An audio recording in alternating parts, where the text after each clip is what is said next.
Welcome to today's explainer. We're diving straight into how a simple, practically invisible laser beam triggered literally the ultimate corporate profit cycle. We're talking about the audio compact disc, or CD.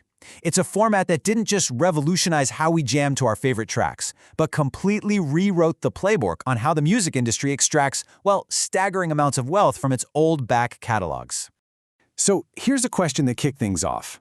How exactly did the music industry engineer the absolute most profitable era in its entire history? Was it, a sudden explosion of incredible new talent? Actually, no, not at all. It was all about the physical format.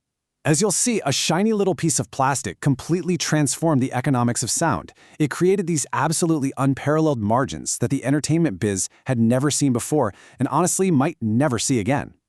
Here's our roadmap for today. We're going from analog needles to lasers, looking at how to win a format war, the CD as a yuppie status symbol, the absolute genius of the album replacement cycle, comparing US and Japan markets, and finally, how creative destruction always continues. To really get what happened here, we got to ground this explainer in a classic economic concept from Joseph Schumpeter: creative destruction. You see, in the music industry, technology doesn't just quietly evolve. Oh no, it violently destroys what came before it to capture new value. Basically, an incumbent format makes way for a vastly superior substitute. Cassettes creatively destroyed vinyl's reign, right? Because they brought portability to the masses. Then, the CD creatively destroyed cassettes because it offered that same portability but with totally undegrading sound quality. The old equilibrium is just constantly smashed to pieces to build a new, much more profitable reality. Section 1. Analog needles to lasers. Just look at the visceral contrast here. For decades, listening to recorded music meant an analog needle physically dragging across a vinyl groove, or a magnetic head rubbing against a tape. That meant physical wear and tear, accumulated dust, and those inevitable hisses and pops. Enter the CD, bringing laser-based digital reading. This was a literal quantum leap. Nothing physical ever touched the data. A laser just cleanly reads these microscopic pits encoded in binary. We're talking pristine digital sound, absolutely zero degradation no matter how many times you play it, and, this was huge, the magic of random access. You could instantly skip tracks with just the push of a button. It was this flawless consumer experience all wrapped up in compact storage. Moving on to Section 2, winning the format war. This timeline really maps out the major historical leaps leading right up to the CD's massive debut. You've got the decades-long reign of the vinyl LP, which dropped back in 1948, followed by the cassette revolution in the mid-60s. By the time Philips and Sony teamed up to invent the CD in 1979, consumers were heavily primed for the next big technological leap. But, as we know, invention definitely does not equal adoption. When the CD commercially launched in 1982, victory wasn't a sure thing at all. A massive format war was looming on the horizon. Now, the greatest lesson we can take from Philips and Sony here is that just having a superior product, not enough. You've got to control the ecosystem. They faced fierce competition from rival formats like Telefunken's minidisc. So to win, they used a brilliant follow-the-money strategy. They basically sidestepped a catastrophic VHS versus Betamax style format war by practically giving away the licensing.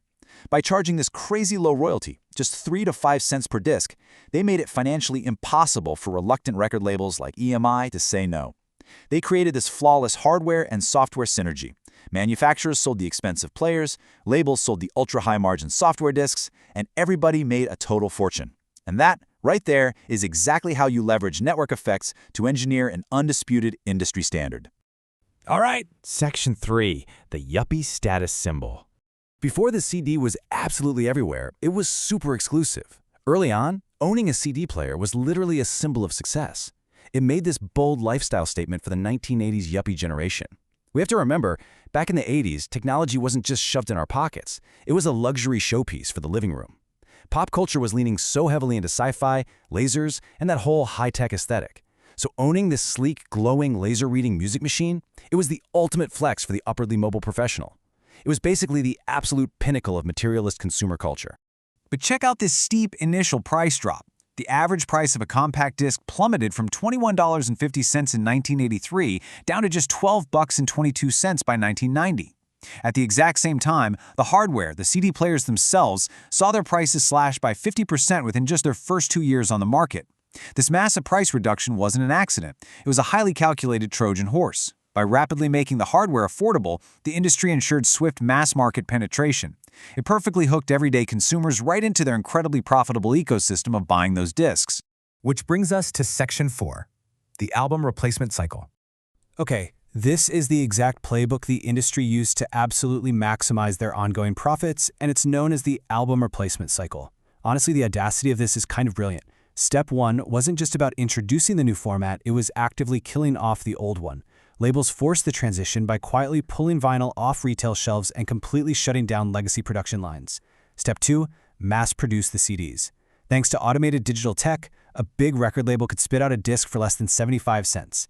Then Step 3, turn around and sell that exact same back catalog to record stores for a wholesale price of over $10. The retail price, of course, was even higher. This right here is the ultimate rights-based business model of exploitation, and it's exactly how the most lucrative era in music history was forged. See, record labels own the rights to the master recordings. By pushing everyone to a new format, they didn't have to spend millions finding, signing, or recording risky new bands. Nope. They just unlocked their existing vaults. They convinced you, the consumer, to go out and rebuy the exact same Beatles, Pink Floyd, and Michael Jackson albums you already had on vinyl or cassette, just printed onto a shiny new disc. It was a pure margin machine with practically zero creative risk. Let's dive into the data. Section 5, US versus Japan markets. These charts reveal some incredibly fascinating sales volume patterns across two of the biggest music markets in the entire world. If you look at total units, notice how that massive dashed mountain, that's the CD, completely dwarfs the historical peaks of both vinyl, the solid line, and cassettes, the dotted line. The CD didn't just replace the older formats, it expanded the total market size to heights we'd never seen before. And when you glance at the market share, it's clear how aggressively the CD just devoured the industry in both countries throughout the 1990s. It completely marginalized everything else down into single-digit percentages, almost simultaneously in both regions. Now, if we measure dominance by the years a format held over 10% of the market after its peak, we start to see some super interesting variations across different decades. Notice how the duration of dominance actually extended with each new format in the US. The CD locked in an unprecedented 16 years of dominance. It completely outlasted vinyl's 11 years and the cassette's 12. Why? Well, because the CD offered this perfect balance of tangible physical ownership and totally uncompromised digital quality. It just couldn't be easily replaced until high-speed broadband internet came along. Meanwhile, in Japan, the CD's legacy is even more staggering, securing over 9 billion unit sales historically.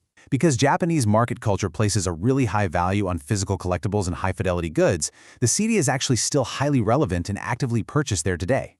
And finally, Section 6, creative destruction continues. But hey, economics spares literally no one. The CD eventually fell victim to the exact same cycle of creative destruction that it started. The CD was a digital format, right? And ultimately, it was digital networks that killed it.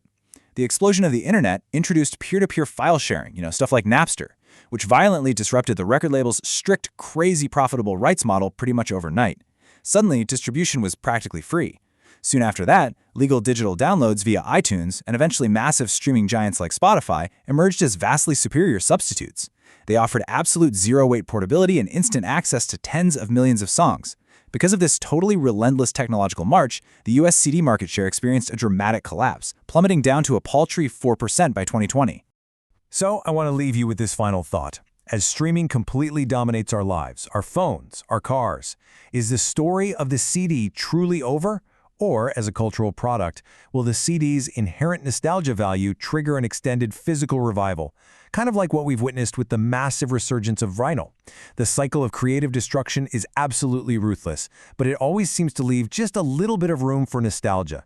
Think about that the next time you stream an album you totally used to own on a shiny plastic disc. Thanks for joining me on today's Explainer, and keep questioning the formats around you.